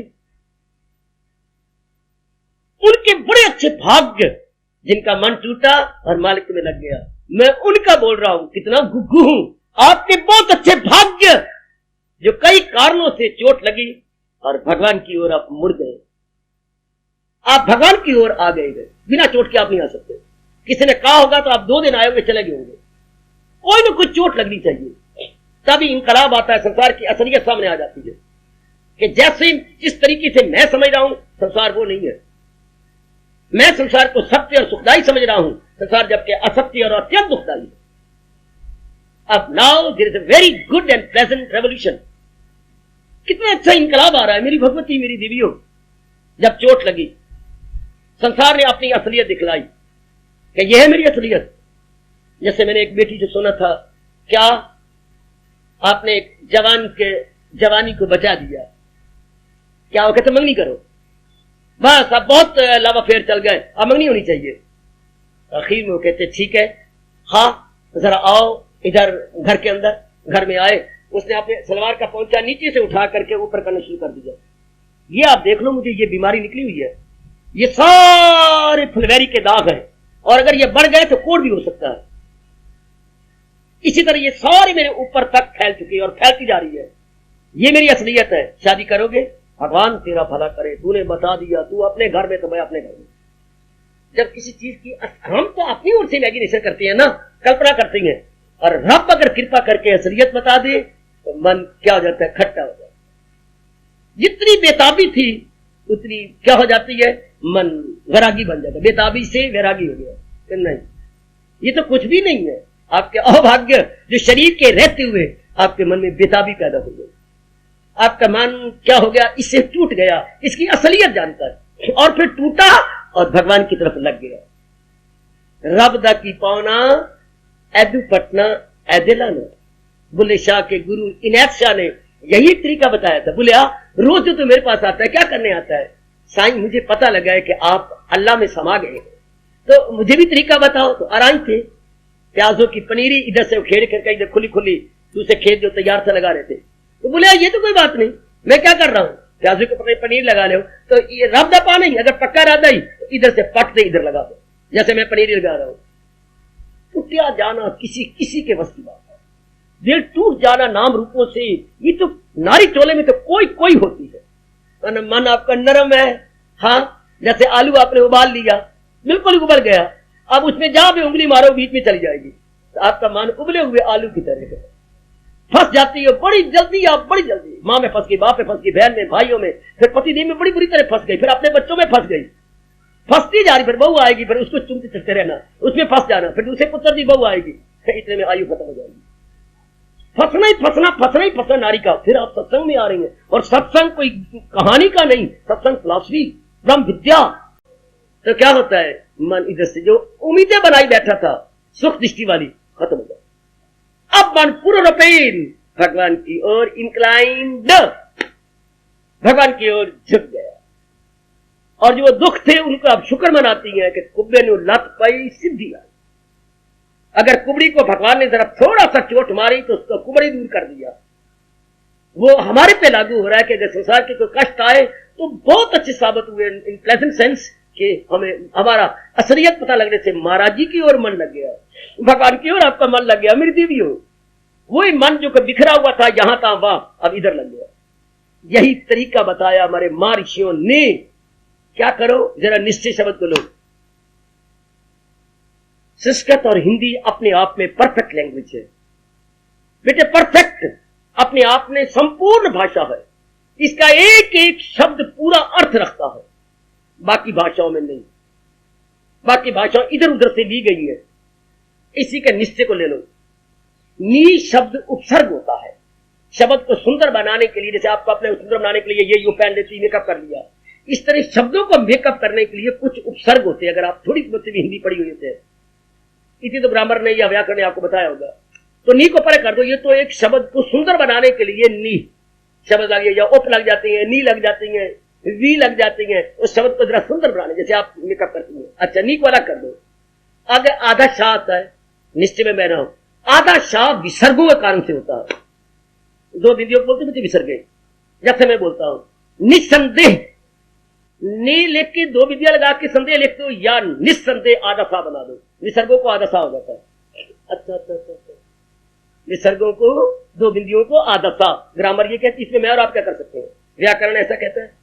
या तो विसर्गे डालो या आधा सा बना दो, तो आधे सा को परे हटा दो, बाकी रह गया च, चा और या, ये चय बन गया, बाकी हटा दो परे, बाकी को मैं नहीं रखते। चय का मतलब होता है चयन करना। चैन, चैन का अर्थ बताइए बेटे, चुनना। तो चुनना क्या होता है? चलिए हम बगीचे में जाते हैं जहां नाना प्रकार के रंगारंग फूल हो। हाँ, और मालिक कहेगा, मालिक तो फूल तोड़े ना, देखिए तुम मेरे मालिक की बेटी है, तुम्हें इनमें जो भी अच्छे लगती हैं चयन कर ले, सुखे शब्द तू खुद ही चुन ले।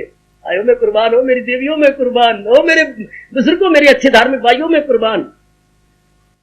आप ही चुन लो। रंगारंग के फूल है ना, और देयर इज वैरायटी। तो जो तुझे अच्छे लगते हैं, आप हमारे मालिक की बेटी हैं या बेटी हैं, आप खुद चुन लो। अब आप अपनी चॉइस के अनुसार फूलों को तोड़ेंगे। ये क्या हो रहा है? चयन कर रहे गए, अनेकों में से एक को या कुछ को, अनेकों में से कुछ को चयन, या बोलोगे चयन करना। हाँ, ये आप इनको चयन करती हैं, सिलेक्ट करती हैं। ना यू आर सिलेक्टिंग, सिलेक्ट आप करेंगे। सिलेक्शन, सिलेक्शन होता है व्यक्तिगत, जो आपको अच्छे लगे। इलेक्शन होता है व्यक्तिगत, इलेक्शन, इलेक्शन में क्या फर्क है? सिलेक्शन व्यक्तिगत, इलेक्शन वस्तुगत। अनेक एक को चुने, उसको हम कहेंगे इलेक्शन। ये हमारी इलेक्शन हो रही है, और अनेक में से एक चुने को होगी सिलेक्शन। आएगा। जैसे आपने शादी में क्या, अनेक लड़कियों में से एक की सिलेक्शन की होंगे। इलेक्शन थोड़ा, तूने इलेक्शन किया क्या? इलेक्शन नहीं, सिलेक्शन। आपने तो माँ बाप को राय दी थी, इतनों में से मृत्यु बोल, मुझे तो ये घर अच्छा लगता है, हम भी यही देख रहे हैं। तो ये दिस इज सिलेक्शन। इसको अपनी भाषा में कहेंगे चयन करना। अनेक में से एक दो को चयन करना। हाय रब्बा। तो महापुरुष कहती है निश्चय उसका पक्का रहेगा जो संसार के प्राणी पदार्थों का असलियत जाने, इधर भगवान की असलियत जाने, दोनों में मुकाबला करके भगवान को चयन कर ले। ऐसे निश्चय नहीं रह सकता जब तक दोनों में मुकाबला ना करोगे, आप गिर जाओगे।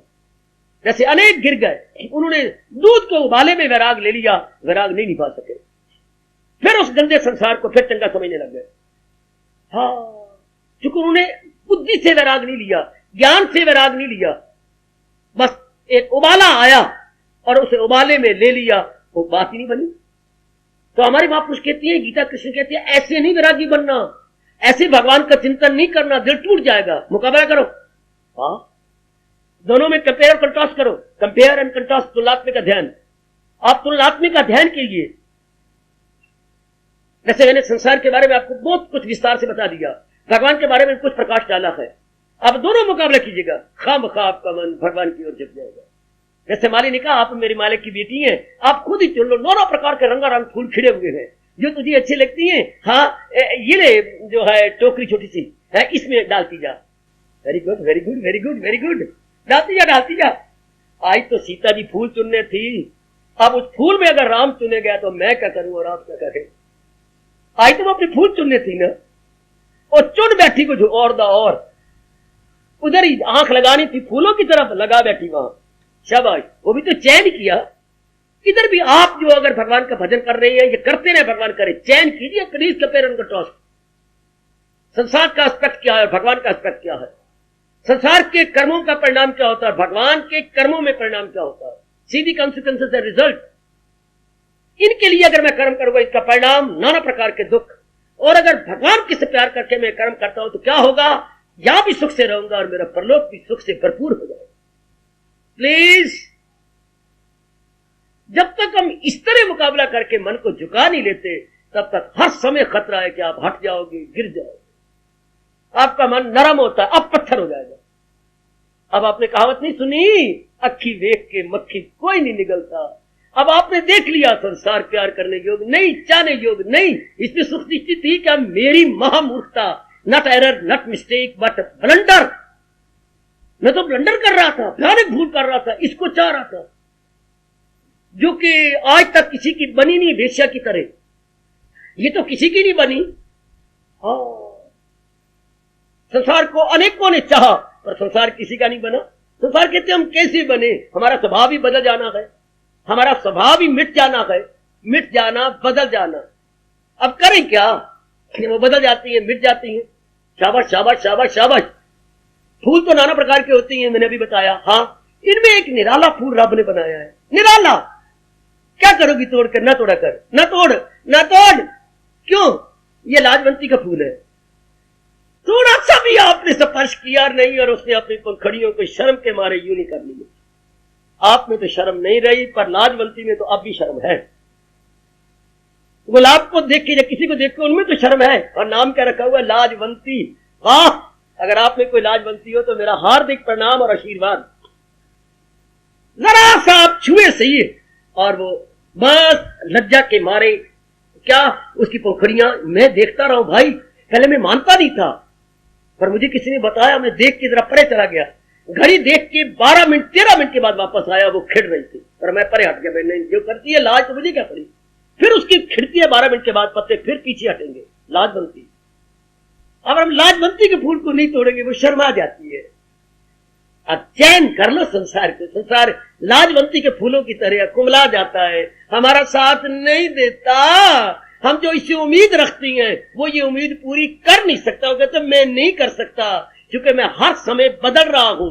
मैं एक समान रहूं तो तेरी मुराद पूरी करूं, तेरी कामना पूरी करूं। भगवान ने मुझे ऐसा बनाया है कि मैं बदलूंगा और बदलूंगा और बदलूंगा और बदलूंगा। हाय, ये जो भगवान ने इसका स्वभाव बना दिया, ये हमें पता ही कोई नहीं।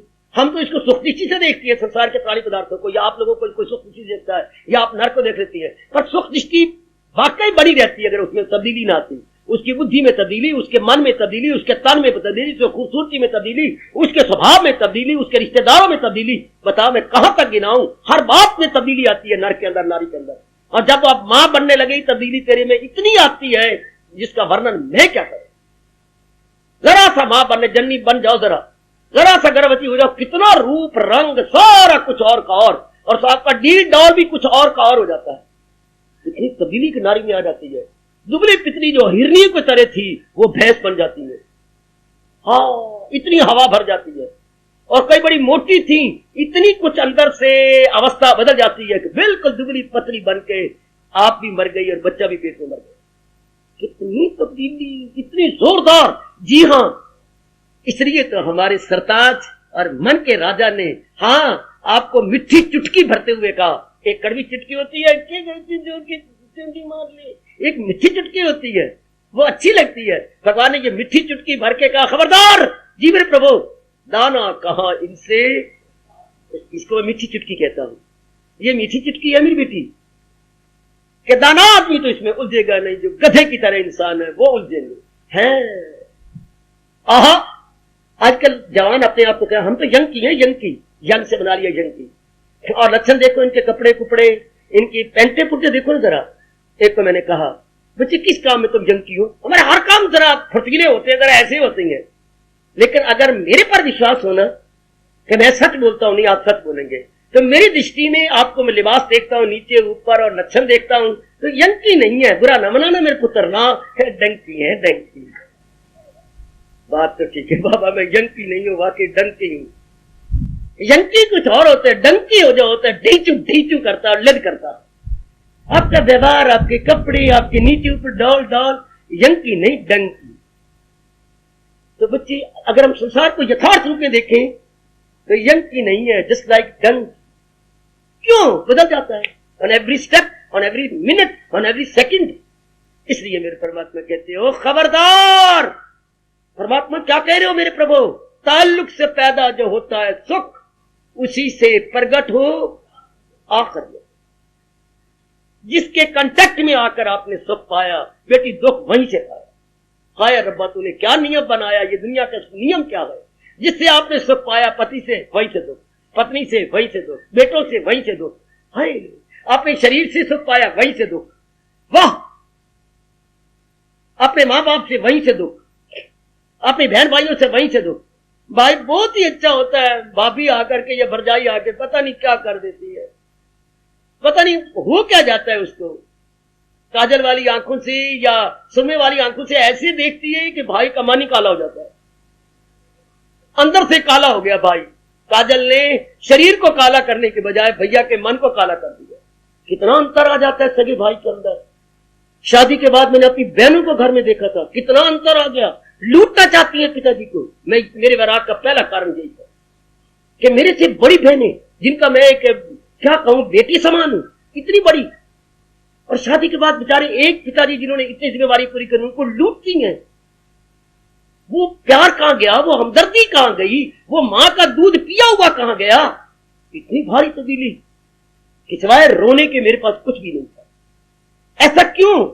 जवाब आता है गीता से, ये तो नेचुरल है, ये तो स्वाभाविक है, ऐसा परिवर्तन तो होना ही है, ये तो होगा ही, ये दुनिया का स्वभाव ही ऐसा है।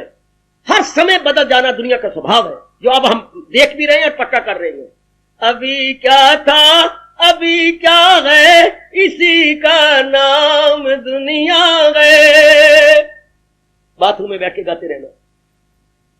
अभी क्या था, अभी क्या है, इसी का नाम दुनिया है। सदा जो रंग बदलती गए, इसी का नाम दुनिया है। अभी क्या था, अभी क्या है, इसी का नाम दुनिया है। सदा जो रंग बदलती गए, इसी का नाम दुनिया है। अभी क्या था, अभी क्या है, इसी का नाम दुनिया है। तो दाना कहाँ इससे खुश काम। अगर ये बात है, आप जैसे दाना, आप जैसे दूरदर्शी, आप जैसी दूरदर्शिता से काम लेने वाली क्यों लट्टू होंगी इसके ऊपर? नहीं, कभी भी नहीं, कभी भी नहीं। हा हा,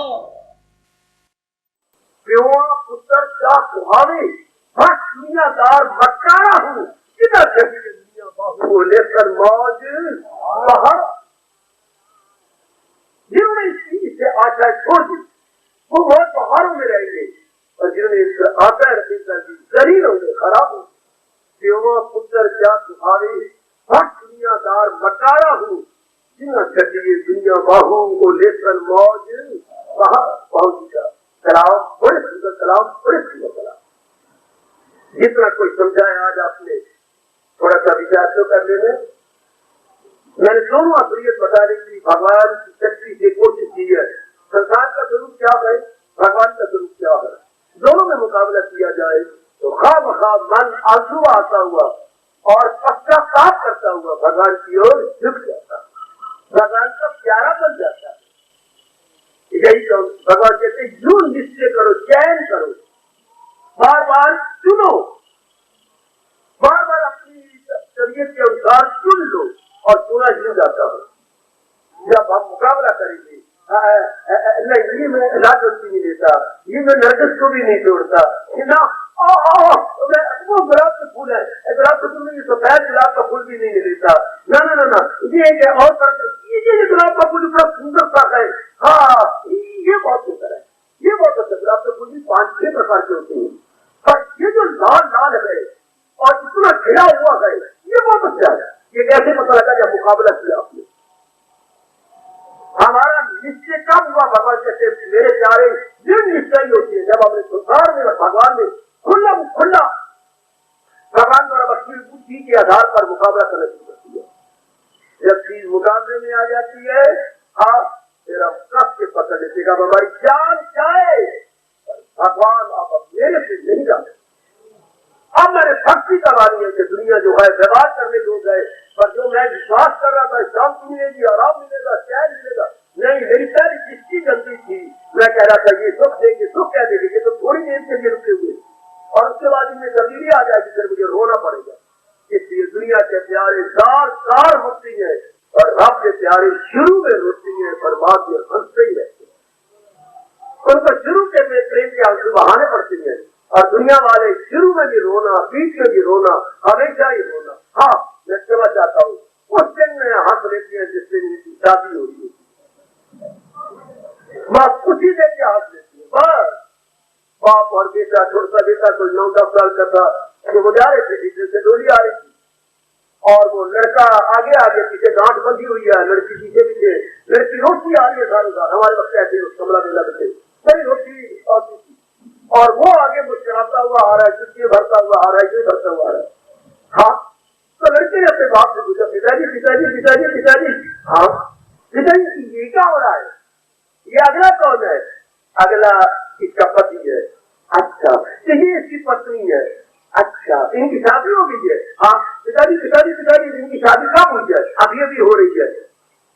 अब ये किसी मंदिर में प्रणाम करने जा रहे हैं। तो पिताजी ये क्या है? अगला हंसता ही जा रहा है, किसी रोटी जा रही है, ये क्या कारण है पिताजी? क्या बच्चा तूने खूब पूछा, बताऊं तुझे? हाँ जितना जिंदगी में हंसना है, एक बुद्धू ने आज ही हंस लेना, उससे जितना रोना आज ही होना, बाद में पासा पलट जाएगा, ये जिंदगी भर होता रहेगा, वो जिंदगी भर हुक्म चलाती है। आज ये नहीं है, आज वो नहीं है, आज आपने किया, आपने ये किया, मैं कोई बड़ी बरात लेके गई थी, बरात आप लेके आई थी। बिल्कुल सच्चाई की बात है, जितना जिसने हंसना है शादी वाले दिन और जितना आपने रोना उसी दिन, उसके बाद पासा पलट जाए। ये है संसार जो सदा एक जैसा न रहे, जिसे कहते हैं संसार। हाँ दानादि विचारवान अपने मन को खींच लेती है, बिल्कुल संसार पर, संसार में रहते हुए सदियों और देवियों संसार पे विश्वास नहीं करते, संसार का यकीन नहीं करते, व्यवहार करती है लेकिन यकीन नहीं करते, बिल्कुल निराले बनते रहते। इसलिए परमात्मा ने हमें जीने का ढंग सिखाया और आप हम तो गृहस्थी है, फिर हम जिए कैसे? बेटे वृक्षी थोड़ी है, भगवान ने कहने का मौका ही नहीं दिया। आपको तपस कहा रहो कमल के लपटे पे कमल की तरह निराले बन के रहो, उससे भगवान ना हो जाओ। तो नहीं भगवती काम प्रकट करने का उत्तर देते, मौका देते हैं भगवान कि कमल के फूल की तरह निराले बन के रहो, इसमें भगवान मत हो, इससे उम्मीदें मत रखो, क्योंकि संसार उम्मीद रखने योग्य नहीं, संसार व्यवहार करने योग्य है। तब हम भक्ति भी करते रहेंगे और ये व्यवहार भी निभाते रहेंगे। सुनेंगे निश्चय के ऊपर जो भगवान ने निश्चय कराया है, ये दोनों में चयन कर लो, दोनों को चुन लो और चुन के फिर देखना क्या होगा, पूरा मन भगवान की ओर झुक जाएगा, तो चुन लेगा भगवान को कि नहीं यही लेने योग्य है, यही पकड़ने योग्य है और इन्हीं के साथ व्यवहार करना है, तो इन्हीं के साथ व्यवहार करना। जब चीज मुकाबले में आ जाती है और फिर हम कट कट के मर जाएंगे, लेकिन भगवान को छोड़ेंगे नहीं, फिर नहीं पातशाही का फरमान क्या दिला देता हूँ, महादिनादी पकड़िए, सर दीजिए, बाहर न छोड़िए। गुरु तेग बहादुर बोलिया, सर कहिए धर्म नाथ, फिर कटा लेंगे, लेकिन सर कटा सकते हैं, लेकिन रब क्या रुसा सकते नहीं। अब रब नहीं रुसवा सकते, सारे सिर कटवा ले। सर कटा सकते हैं, लेकिन क्या रब रुसा सकते नहीं। दोनों मुकाबले में आ गए और मानपुरों के भगवान की ओर झुक गया। अब भक्ति करने का मजा, सत्संग में आने का मजा, भजन करने का मजा, जाप करने का मजा, क्यों कैसे मजा आएगा, मजा मांगे लेना होता है। वो तो पूर्ण रूप में रब की ओर झुका पड़ा है। अब एक काम करता है, क्योंकि संसार से मन उठ गया। अब क्यों नहीं होता, पूर्ण रूप में संसार का सही नक्शा आपने देखा, इसलिए कभी भगवान में लग गया, कभी उधर लग गया कि तरक्की नहीं करते। आज जरूर जाके विचार करना, कभी विचार करना, दोनों जहान भगवान में मुकाबला करना। जहाँ कमी हो, अपनी कमी को दूर करने के लिए भगवान से जरूर आर्थिक प्राप्त हो। पूर्ण आपकी ओर झुक जाए, इतना भूल करके भी अपने आप की ओर झुकूंगा तो मैं से सब झुकूंगा। अब ये बात प्रभु हमारे अंदर हमेशा करके बैठ जाए, हमेशा ये हमारी बातें बन जाए, भगवान जरूर सुनेंगे और आपका मन पूरा मेरे हजूर की ओर लगा हुआ नजर आएगा। भगवान करे आज का विषय हम सबके मनों में बैठ जाए, आज का ये व्याख्यान का भाव हमारे मनों में गहरा उतर जाए। अब हम पूर्ण रूप अपने परमात्मा से बन जाए, दुनिया से वैरागी और परमात्मा से रागी, भगवान की ओर संसार किसी को वैराग देती है और किसी को भगवान से कहेंगे तब हमारा दिल निश्चय बन जाता है। तो हमने सुन लिया क्या, जो हमारी अपनी चाय थी हमने सुन लिया, अपनी चाय भी सुन लिया। जैसे प्रकृति ने अपने चाय के अनुसार सत्यवान को चुन लिया, इसलिए हमने अपनी चाय के अनुसार अपने भगवान को चुन लिया। नारद ने बड़ी कोशिश की, सवित्री जो भी अपने पति को चुके, एक बार के बाद उसने मर जाना है, उसने कहा मैंने चुन लिया है। भारत की नारी एक बार किसी को पति रूप में देखती है, दूसरी बात है इसलिए हमने जरूर मुकाबला करके दोनों का जहां भगवान का सवित्री की तरह अपने परम देवी को चुन। आपको कितना बैठा था, फिर हम सबके वक्त हमें समझ आ चुकी है भगवान ही उपासना करने योग्य है, क्या करने योग्य है, चुने जाने योग्य है। कल्याण के घर वही है, वहीं से मेरी सब मुरादें पूरी हो रही है। जहां के पास की समर्थता नहीं, जो मुझे इच्छा कीजिए मेरा कल्याण करे। सोचो, फिर दोनों में मुकाबला करो और अपने मन को भगवान की ओर झुका हुआ देखो। यही भगवान की जाति है, यही सीता की जाति है और सच्ची बात है यही आपका आंतरिक मन की इच्छा। और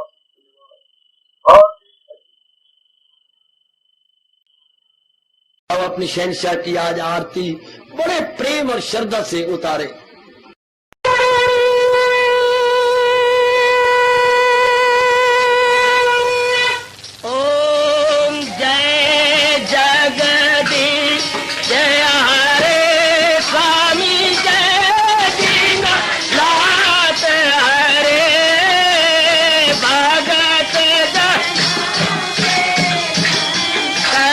दास जनों के अब गुण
भवन्तु सुखिनः सर्वे सन्तु निरामयाः सर्वे भद्राणि पश्यन्तु मा कश्चित् दुर्भाग् भवेत्। हरि ओम शांति शांति शांति। ओम प्रभु इसलिए भगवान कृष्ण की जगत गुरु भगवान कृष्ण महाराज की सप्ताह में सफल करना इसलिए हार्दिक धन्यवाद।